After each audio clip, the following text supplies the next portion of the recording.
ये मुर्गी चोर का बेटा ये आके बोलता है कि मस्जिदों में घुस के मारूंगा। ये मुर्गी चोर का बेटा ये कहता है कि मैं ईद मनाने नहीं दूंगा।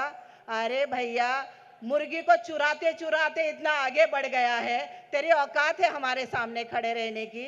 आज आसमा शेख इस स्टेज से आपके सामने ये वादा करती हूँ कि मैं इंशाल्लाह अगर मुझे जीत के आप लोगों ने दिया तो ये नीतीश राणे रामगिरी जैसे जो कुफ्फार है उनको इस मेरी कॉन्स्टिट्यूएंसी में, मैं पूरे महाराष्ट्र मुंबई की बात नहीं कर रही हूँ, लेकिन इस कुर्ला कॉन्स्टिट्यूएंसी में कदम रखने नहीं दूंगी। यहाँ से बाहर खदेड़ के भगा दूंगी उसको। अस्सलाम वालेकुम मेरे सभी भाई जो यहाँ बहुत ही जोश में, पीछे थोड़ा जोश ठंडा ठंडा लग रहा है मुझे। भाई साथ में हो कि नहीं? मैं पीछे वाले भाइयों को बोल रही हूँ, जरा हाथ उठाइए इस बहन के लिए, दोनों हाथ। कैमरा कैमरा बताओ, पीछे हाथ उठाइए भाई सब लोग, जो मजलिस के साथ है हाथ उठाइए।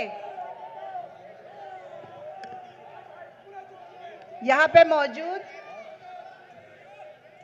एडवोकेट रत्नाकर डावरे साहब, हाजी हमीद, हाजी रफत, आज़ाद भाई, इमरान भाई, जावेद भाई, वसीम भाई, सुहेल भाई, हैदराबाद की टीम हमारी, आलिम भाई, जानी भाई, अनस भाई, और भी बहुत सारे लोग हैं। मैं अगर किसी का नाम नहीं ले पाई तो माजरत है, मैं सबका नाम जानती नहीं हूँ। मैं आदरणीय डायस बोलूँगी ताकि आप सब समझ लीजिए। जोरा आपा और ज़ारा और कोई जब्बर भाई, और सामने जो मेरे भाई है, आप सही सिपाही होने वाले हो 20 तारीख को। ये जंग यहाँ से आज आगाज हुई है और उसको अंजाम तक आप लेके जाओगे, सही है ना? लेके जाओगे कि नहीं? आज शुरू हुई है जंग, आज तक का कुछ चल नहीं रहा था, लेकिन आज सही मायने में ये जंग शुरू हुई है और उसे अंजाम को 20 तारीख को लास्ट वोट गिरने तक आप लेके जाओगे। मैं अपना तारुफ कराना चाहती हूँ। मैं एडवोकेट आसमा शेख, मैं गोवंडी से कॉरपोरेटर रह चुकी हूँ। मेरा मायका New Mill Road, Mary Immaculate की स्टूडेंट हूँ। फिर उसके बाद मैंने अपना बीकॉम किया, लॉ किया, उसके बाद पॉलिटिक्स ज्वाइन करके साथ ही साथ लॉ एडवोकेट भी प्रैक्टिस करती हूँ अपना। और आप लोगों के बीच बहुत ही सोच समझ के, परख के और मुझ पे भरोसा करके हमारी पार्टी मजलिस ने मुझे मौका दिया, मैं उनका शुक्रिया अदा करती हूँ। उन्होंने जो मेरे में भरोसा दिखाया वो मैं आपके साथ कायम रखने की पूरी कोशिश करूँगी। अभी थोड़ी देर में सबका इंतज़ार ख़त्म हो जाएगा। अकबर भाई तशरीफ़ ला चुके हैं, आ रहे हैं। तब तक मैं मुख्तसर में कुछ बातें आपके सामने रखना चाहती हूँ। मैं आपको बता दूँ भाइयों, पिछली बार एमपी का 4 महीने पहले इलेक्शन हुआ, आप सभी को पता है, सारी यादें ताज़ा है। कैसे हम लोगों ने एक तरफा एक इतिहास रच दिया था, जो हम लोगों ने निकल के वोट डाले और जिसकी वजह से ये जो पार्टियां, महाविकास आघाड़ी जो अपने आप को कहती है कि हम सेक्युलर पार्टी है, हम सबका विकास चाहते हैं, हम सबको साथ लेके जाना चाहते हैं, क्या है, सबका विकास करना चाहते हैं, सबको साथ लेके जाना चाहते हैं। मुझे बताइए, 4 महीने के वक्त के अब गुजर चुका है, वो दिखे आप लोगों को? जिनको आपने अपनी एमपी बनाया वो दिखी आप लोगों को? जोर से बोलिए। उस एमपी, वो महिला एमपी बनने के बाद 1 महीना पहले धारावी में एक मस्जिद का डिमोलिशन हुआ है, पता है ना? सोशल मीडिया पे तो बहुत चला था ये सब। तब कहाँ गई थी ये महिला? जब वोट लेने की बारी आती है तब ये अपने वोटों का हक समझते हैं। ये समझते हैं कि मुसलमान को सोचना नहीं है, बस हमारा अधिकार है, आओ हमको वोट डालो। अभी यहाँ पे आप देख रहे हैं, एक आपा खड़ी है, मैं, एक ताई है और एक भाई है, सही है ना? वो ताई को आने का टाइम नहीं है। इससे पहले जो डावरे साहब ने कहा, उनके शौहर बिल्डर है, वो मुसलमानों को फ्लैट नहीं देंगे। उनके ऑफिस में मुसलमान महिला जाएगी तो नकाब बाहर उतार के आना। क्यों? क्योंकि उसको ये डर है कि हमारी वजह से उसका दूसरा वोट बैंक नाराज ना हो। आज वो ताई के भाई, कुछ भाई है यहाँ पे ताई के, जो वकालत कर रहे ताई की, इलाके इलाके में जा जाके ये मेरे भाई जो मेरा साथ देना चाहते हैं, उनके पास जा जाके ये भाई वकालत करते हैं कि भैया वोट मजलिस को नहीं देना, नहीं तो बीजेपी आ जाएगी। अरे भैया, तुम जिसकी वकालत कर रहे हो वो भी तो बीजेपी की बहन है, बीजेपी से टूट के तो अलग हुई है कि नहीं? तो पहला देखिए तो आप किसकी वकालत कर रहे हो। आप मुझे कह रहे हो कि वो आपा को वोट नहीं देना, वोट बटेगा बीजेपी आएगी। अरे वोट बटेगा बीजेपी आएगी नहीं आएगी, मजलिस जरूर जीतेगी। क्योंकि ये जो है यहाँ पे इतने जो मेरे भाई आज खड़े हैं, इनकी ताकत है कि इस बार मजलिस इंशाल्लाह जरूर आएगी। क्योंकि इस बार कुर्ला 174 में इतिहास रचा जाएगा। इस जो ताई के बारे में मैं कुछ बातें बताना चाहती हूँ। ये 169 से कॉर्पोरेटर है। इस महिला ने कॉर्पोरेटर बनने के बाद क्या किया, जो नेहरू नगर से कसाईवाड़े को जाने का रास्ता था, जो हमारे बच्चे, हमारे बुजुर्ग, हमारी महिलाएं जो यूज कर रही थी, वो रोड उन्होंने बंद कर दिया। अभी दोनों ने मिलके, ये छोटी बीजेपी, ये बड़ी बीजेपी, छोटी बीजेपी, मैं मशाल को बीजेपी छोटी कहूंगी, ये छोटी बहन है, ये बड़ी बीजेपी की छोटी बीजेपी है। तो ये दोनों ने मिलके वहां पे रास्ता बंद कर दिया और लड़ाई कर रहे कि नहीं, क्रेडिट लेने की लड़ाई चल रही है कि मैंने बंद किया। आज इनके मुंह पे ताले लग गए, आज इनको हमारा वोट चाहिए। ये रास्ता बंद कर दिए हैं। आप सोचिए जीतने के बाद ये क्या क्या बंद करेंगे। सही है कि नहीं? सब कुछ बंद हो जाएगा, समझ लो। कोई वोट कटने से बटने से बीजेपी जीतेगी नहीं। इनका अपना नारा है। क्या नारा है इनका? बटोगे तो कटोगे। अरे हम लोग वो लोग हैं जो मानते हैं एकजुट होगे तो जीतोगे, और हम एकजुट हो चुके हैं। आज हमने यहाँ से एक मैसेज दे दिया है। आज हमने पूरे विधानसभा में यहाँ से एक ओपन मैसेज दिया है, एक खुला मैसेज दिया है कि आज हम ना ही बटेंगे ना ही कटेंगे, बल्कि एक होंगे और जीतेंगे। अब की बार एमआईएम का आमदार, बोलो एक बार जोर से, अब की बार एमआईएम का आमदार, अब की बार। पीछे भाई जरा बोलिए, थोड़ा हौसला बढ़ेगा इस बहन का। बहुत लड़ रही हूं मैं, आप लोग भाई थोड़ा साथ देंगे, थोड़ा मुझे धक्का देंगे तो इंशाल्लाह ये बहन बहुत मजबूत है। आपकी लड़ाई लड़ने के लिए मेरी आवाज हर उस जगह गूंजेगी। ये जो अभी नीतीश राणे के बारे में बता रहे थे भाई, इसके अब्बा को क्या कहते पता है ना? नीतीश राणे के अब्बा को मुर्गी चोर। आपको पता नहीं होगा तो ये मुर्गी चोर का बेटा, ये आके बोलता है कि मस्जिदों में घुस के मारूंगा। ये मुर्गी चोर का बेटा ये कहता है कि मैं ईद मनाने नहीं दूंगा। अरे भैया, मुर्गी को चुराते चुराते इतना आगे बढ़ गया है, तेरी औकात है हमारे सामने खड़े रहने की? आज आशमा शेख इस स्टेज से आपके सामने ये वादा करती हूँ कि मैं इंशाल्लाह अगर मुझे जीत के आप लोगों ने दिया तो ये नीतीश राणे, रामगिरी जैसे जो कुफ्फार है, उनको इस मेरी कॉन्स्टिट्यूएंसी में, मैं पूरे महाराष्ट्र मुंबई की बात नहीं कर रही हूँ, लेकिन इस कुर्ला कॉन्स्टिट्यूएंसी में कदम रखने नहीं दूंगी। यहाँ से बाहर खदेड़ के भगा दूंगी उसको। ये मुर्गी चोर की,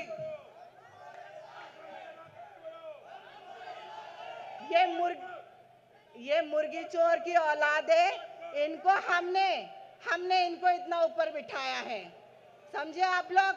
हमने हमारी वजह से आज इतना बोलना सीखे हैं। तो भाइयों, आप लोगों को याद रखना है कि अभी आने वाला वक्त हमारा है। जो बीत गया वो खत्म, आने वाला वक्त हमारा है। हमको काम करना है एक साथ मिलकर। यहाँ पे जो मशाल पार्टी की जो महिला है, उसने बहुत सारे कॉर्पोरेटर रहने के वक्त ऐसे ऐसे काम किए जिसकी वजह से हमारे को तकलीफ हुई है। जैसे कसाईवाड़ा का कब्रिस्तान के बारे में पता है आप लोगों को?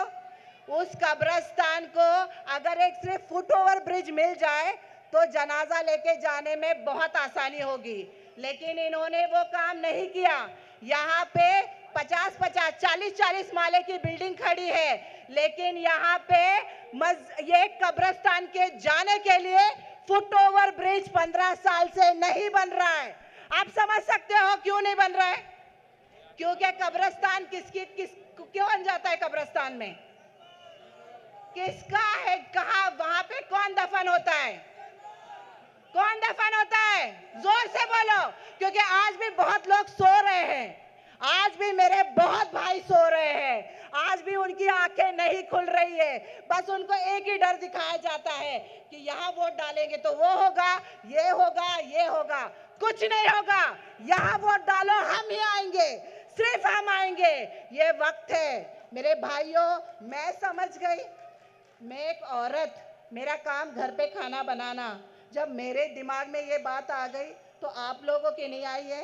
आप तो बहुत समझदार हो ना? हो कि नहीं? समझदार हो ना? तो आपके दिमाग में बात नहीं आ रही कि ये डर गए? ये सारे जितने कैंडिडेट खड़े 15, मेरा नाम है एडवोकेट आसमा शेख। सिर्फ मेरे नाम से दहशत है कि जो हमारा कसाईवाड़े का जलसा था उसको इन लोगों ने जानबूझ के परमिशन डाल के कैंसिल किया। सिर्फ आसमा शेख नाम की दहशत, असदुद्दीन ओवैसी के नाम की दहशत, जनाब अकबरुद्दीन ओवैसी साहब के नाम की दहशत कि एक जलसे से डर गए। हमारे प्रोग्राम को हमने 4 तारीख से परमिशन डाला, पता है आपको? लेकिन उन्होंने पता नहीं क्या सेटिंग कर ली, 2 तारीख का लेटर बता के वहां से हमारे जलसे को इन्होंने कैंसिल करवाया। आज आप समझ सकते हो, ये दहशत ही है। ये दहशत है। उनको पता है कि आज ये जो भाई है, ये जो बहनें यहाँ पे इतनी तादाद में बैठी है, ये पूरी तरह से जाग गई है। इनको पता चल गया है कि कोई वोट कहीं नहीं जाने वाला है, कहीं वोट नहीं जाने वाला है। इसीलिए इन्होंने अभी कुछ अपने भाइयों को लगा दिया है यहाँ पे जाके कानाफूसी करने, वकालत करने कि भाई ये, और कोई नहीं। मजलिस के बारे में कुछ गलत बोलने को, मजलिस के बारे में उनके पास कोई गलत बोलने को है ही नहीं। बस एक ही डर, हमेशा एक ही डर दिखाया जाता है कि मजलिस को वोट डालोगे बीजेपी जीतेगी, मजलिस को वोट डालोगे बीजेपी जीतेगी। बाकी इनके पास मजलिस के खिलाफ कुछ भी नहीं है, कोई एक चीज नहीं है जो ये मजलिस के खिलाफ बोल सकते हैं। मेरे भाइयों बहनों जो यहाँ पे बहुत देर से बैठी हुई है, मैं आपको और भी बहुत सारी बातें बताना चाहती हूँ कि मुझे पता है यहाँ पे बीजेपी की तरफ तो हम देखते नहीं हैं, तो उसकी बात करके अपनी ज़बान को ख़राब नहीं करना है। सही है ना? बीजेपी का नाम ले दो जाके फिर से वजू करके आना पड़े, इतना कुफार और इतना गंदगी है, तो उसके बारे में तो छोड़ ही दो। मुझे बताना है कुछ चीज़ें जो मशाल के बारे में पता नहीं अभी क्या एक नैरेटिव सेट कर दिया गया है। ऐसा बताया गया है कि मशाल ही आज सब कुछ कर सकती है माइनॉरिटीज़ के लिए, मशाल ही सब कुछ कर सकती है, लेकिन ये सरासर गलत है। हमने 4 महीने से इन लोगों को देखा है। कोल्हापुर का इंसिडेंट भूल गए? कोल्हापुर जहाँ का एमपी कौन है? कांग्रेस वाला है ना? वहाँ पे क्या हुआ था? मस्जिद के अंदर घुस के उसको शहीद करने की कोशिश की और 50-60 साल पुराने जो लोग रह रहे थे उनको घसीट के मार के भगाने का काम किया गया। पर यहाँ पे ना मशाल के मुंह से आवाज निकली, ना पंजे के मुंह से आवाज निकली, कोई कुछ बोला नहीं बोला, क्योंकि काम खत्म, पिक्चर खत्म। वोट चाहिए था, आके खड़े हो गए, बता दिया आपको बड़े बड़े पिक्चर कि भाई हम लोग सेक्युलर है, हम लोग यहाँ पे बीजेपी के खिलाफ लड़ रहे। अरे बीजेपी के खिलाफ लड़ रहे, लेकिन हमारे लिए क्या कर रहे? हमारे लिए क्या कर रहे? कहाँ है हमारा रिजर्वेशन भाई? 5% रिजर्वेशन, ये सरकार आती है हमारे से वोट लेके जाती है। हम सही में बहुत अहम हैं, हम जिस तरफ जाते हैं वही की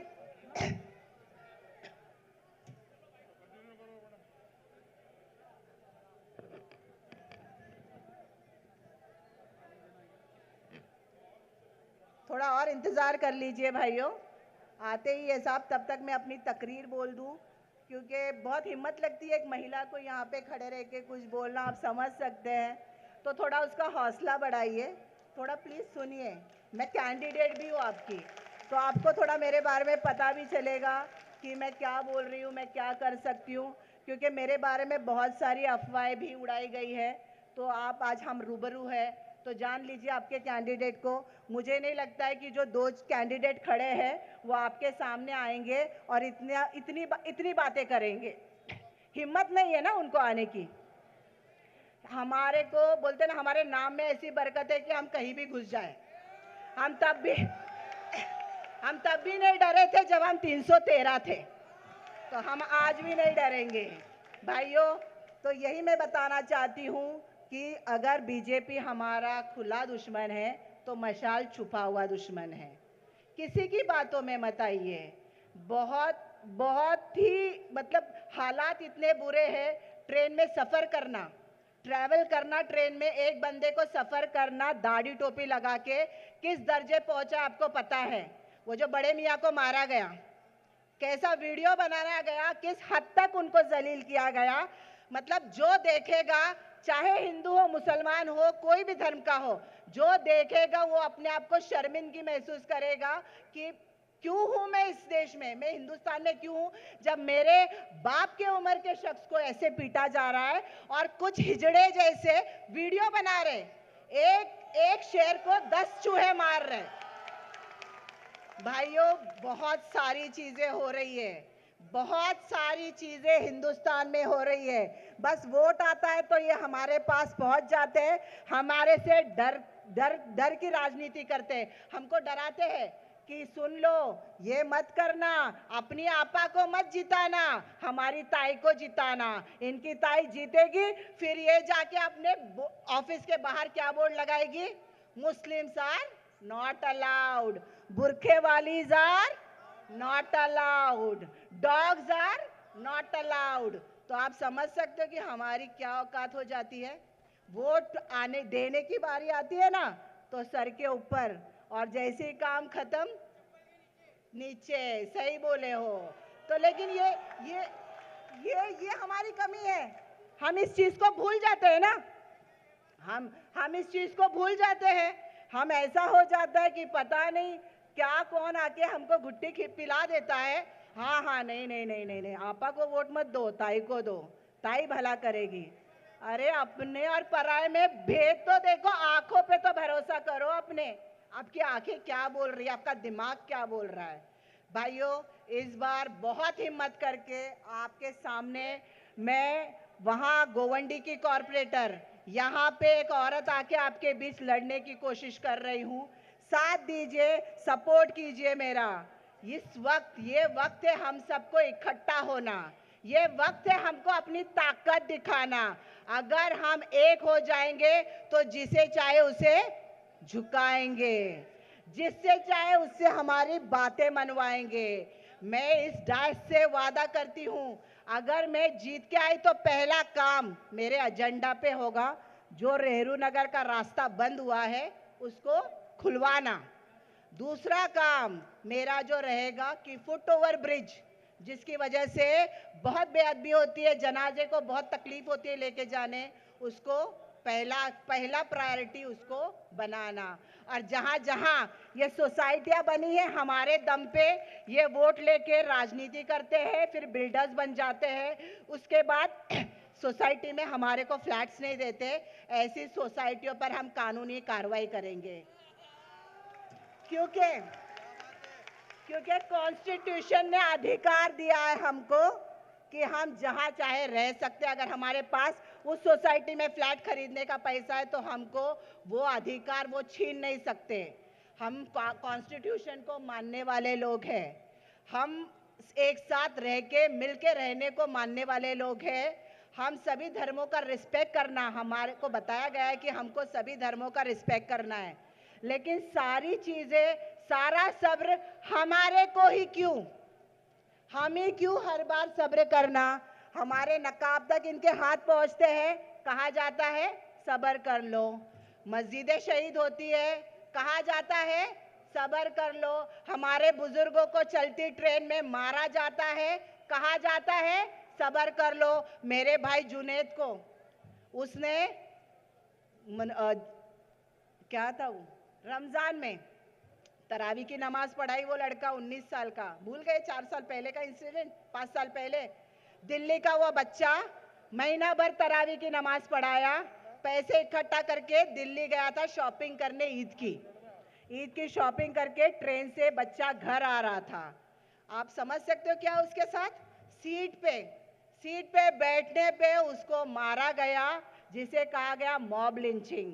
इससे पहले हमने कभी नहीं सुना था मॉब लिंचिंग, लेकिन 2014 के बाद से क्या हो रहा है, कैसे मारा जा रहा है हमको, दौड़ा दौड़ा के। सही है ना, एक दाढ़ी टोपी वाले को 10-10 कुत्ते चूहे पीछे लग के, कुत्ते क्या बोलेंगे, चूहे, हिजड़े, अभी चूड़ियां उनको ही पहनने का वक्त आ गया है।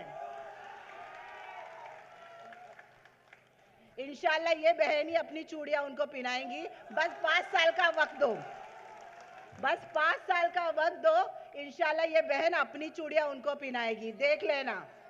ये हाथ बहुत मजबूत है, ये आवाज बहुत मजबूत है, बस थोड़ा सा आपका साथ चाहिए, बस साथ दीजिए। बहुत मतलब इतना बड़ा इलाका है, ईस्ट है, वेस्ट है, उसके बाद सब जगह सब लोगों के पास जाना है, सबको अपनी बात कहना है।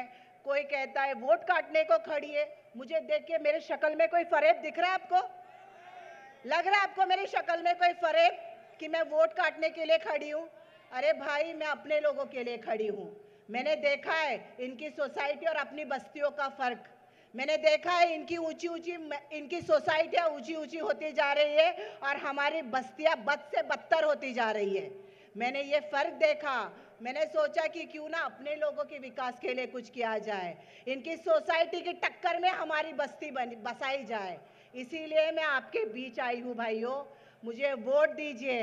आने वाली 20 तारीख को प्लीज आप सबसे दरख्वास्त लेके आई हूँ, आने वाली 20 तारीख को 5-6 बजे तक आप अंदर जाइए। और हमारी सबसे बड़ी कमजोरी, और मैं कहूँगी ना कि बाद में हम अपने आप को कोसते हैं, हम लोगों का क्या होता है ना, घर में 5 वोट है, छुट्टी का दिन होता है, सोचते हैं 3 बजे उठ के जाएंगे, खाना खा के जाएंगे, सो के जाएंगे, तब तक ये आते हैं वोट डाल के निकल जाते हैं। और हमारे घर में अगर 5 वोट है तो सिर्फ 2 जाएंगे, बाकी 3 सोते रहेंगे। सही है ना? इसलिए हमारी बस्तियों में क्या होता है, हमारे यहाँ पे पोलिंग 40-45% और उनकी 80-70%। तो अभी जितने वोट हैं समझिए कि ये एक जंग है, और जंग में कैसा ना निकल जाते हैं, आँख खुली नमाज पढ़े जाइए, पहला अपना वोट डालिए, अपने घर वालों का वोट डालिए, उसके बाद अपने आस पड़ोस में जाके पूछिए, भैया वोट डाला, बहनी वोट डाल के आई हो, नहीं तो चलो वोट डाल लो। ये लड़ाई इस वोट की लड़ाई है, ये लड़ाई कोई तलवार की नहीं है, कोई हथियार की नहीं है, ये लड़ाई है वोटों की लड़ाई। और हम, जैसा भाई ने कहा, हम वो फल देने वाले दरख्त है जिसके ऊपर हर एक की नजर है, हर एक कहता है कि वो अपनी मिल्कियत समझता है। जो मुसलमान माइनॉरिटीज का वोट है उसको ये क्या समझते हैं, ये हमारी मिल्कियत है। क्यों भाई, क्यों आपकी मिल्कियत है? जब आप हमको हिंदुस्तान में एक प्राइमरी सिटीजन का दर्जा नहीं दे रहे हो, हमेशा हमको सेकेंडरी दर्जा दिया जाता है कि नहीं? हमारे खिलाफ बिल पास होते हैं, हमारे को पूछा जाता है? पूछा जाता है? नहीं पूछा जाता। हमारे यहाँ पे बीप बैंड होता है, हमारी किसी को पूछा नहीं जाता, क्योंकि हमारे जीते हुए लोग होते कितने हैं, हम कितने लोग अपने लोगों को जिता के भेजते हैं, लेकिन नहीं पूछा जाता है क्योंकि वहाँ पे आवाज़ उठाने वाला कोई नहीं है। तलाक पे बैंड लगता है, हमको नहीं पूछा जाता है। नकाब पे बैंड लगता है, हमको नहीं पूछा जाता है। वक्फ बोर्ड का तो अभी ताज़ा है ना, सभी लोग वीडियो बना बना के डाल रहे थे कि इसको स्कैन करो, स्कैन करो, स्कैन करो। ऐसा कुछ होता है, हम जज्बात में आ जाते हैं, लेकिन वोटिंग के टाइम पे ये इस ऑफिस में, वो उस ऑफिस में, वो उस ऑफिस में, जिसको हम देखना पसंद नहीं करते, जिसको हम बात करना पसंद नहीं करते, उनकी ऑफिसें लाइन से खुल जाती है ना। आपको लगता है मैं जाके लाल बाग परेल जैसे जगह पे ऑफिस खोल सकती हूँ? लेकिन हमारे इलाकों में भाई बैठे रहते हैं, इनके वकालत करने वाली वकील लोग अंदर बैठे रहते हैं और आते जाते करते रहते हैं भाई वकालत। तो ये सब फर्क देखिए, इस सब फर्क को हमको मिटाना है, हमको सबको विकास करना है। जो इनकी सोसाइटी है उसके टक्कर में हमारी बस्तियां है, हमारी बस्तियों को उनके टक्कर में लाना है, उस ऊंचाई पे पहुंचाना है। हमारे बच्चों को हमको एजुकेट करना है। हमारे बच्चे तालीम में सबसे पीछे हैं और इसीलिए आज हमारा ये हाल है। तो हमको पहला काम खाना नहीं, एक टाइम का खाना खाओ भाइयों, एक टाइम, लेकिन अपने बच्चों को तालीम दिलाओ। तालीम दिलाने से हमारे बच्चों का क्या होगा ना, मुस्तकबिल संवरेगा। हमारे यहाँ पे स्कूल्स की कमी है, हमारे यहाँ पे लड़कियों के कॉलेज की कमी है, हमारे यहाँ पे हॉस्पिटल्स की कमी है। इतना बड़ा इलाका है, यहाँ पे कुर्ला बाबा हॉस्पिटल, जहाँ पे कुर्ला के हैं लोग जाते हैं, जहाँ पे चांदीवली विधानसभा से लोग जाते हैं, जहाँ पे कलीना विधानसभा से लोग जाते हैं, और हॉस्पिटल कितना है? एक हॉस्पिटल। तो आप समझ सकते हो कि क्या किस हालात से हम जा रहे हैं। और ऐसे म्युनिसिपल हॉस्पिटल में हमारे बस्ती के लोग जाते हैं, ना कि सोसाइटियों के। सही है ना, हम ही लोग जाते हैं ना जो बस्तियों में रहते हैं, और वहाँ पे 4-5 विधानसभा में, और हॉस्पिटल हमारे लिए एक। हमारी लड़कियाँ जो पर्दे में रहती है, साथ में लड़कों के पढ़ने नहीं जा सकती है, तो हमारी बच्चों के लिए कोई स्कूल कॉलेज होता है? सिर्फ आते हैं बड़ी बड़ी बातें। आजकल तो इन्होंने बातें करना भी छोड़ दिया है, आजकल सिर्फ डराओ मुसलमानों को और इनका वोट लो, बस एक ही एजेंडा है। अभी पहले तो बातें करते थे कि हम इनके लिए ये कर देंगे, वो कर देंगे, लेकिन 2014 के बाद से ना सिर्फ डर की राजनीति। इनको पता चल गया है कि सिर्फ मुसलमान को डरा दो कि भाई यहाँ वोट डालोगे तो ये होगा। और मेरा भाई बहुत ही भोला है, वो डर में आ जाता है। पर भाई डरो मत, मैं पहले भी कह चुकी हूँ कि हम तब भी नहीं डरे थे जब हम 313 थे, तो आज हम डरेंगे? आज तो माशाल्लाह हम सेकंड मेजॉरिटी है ना, 30 करोड़ है हम, तो अब हम नहीं डरेंगे। अब हम इनके डर की राजनीति नहीं होने देंगे। हम नीतीश राणे जैसे मुर्गी चोरों की आवाज़ बंद करेंगे, इनके मुंह के अंदर ही ठूस देंगे हम इनकी आवाज़। ये रामगिरी महाराज जैसे जो गुस्ताखे रसूल है, इनको हम यहाँ पे पैर नहीं रखने। देखो देखो कौन आया, देखो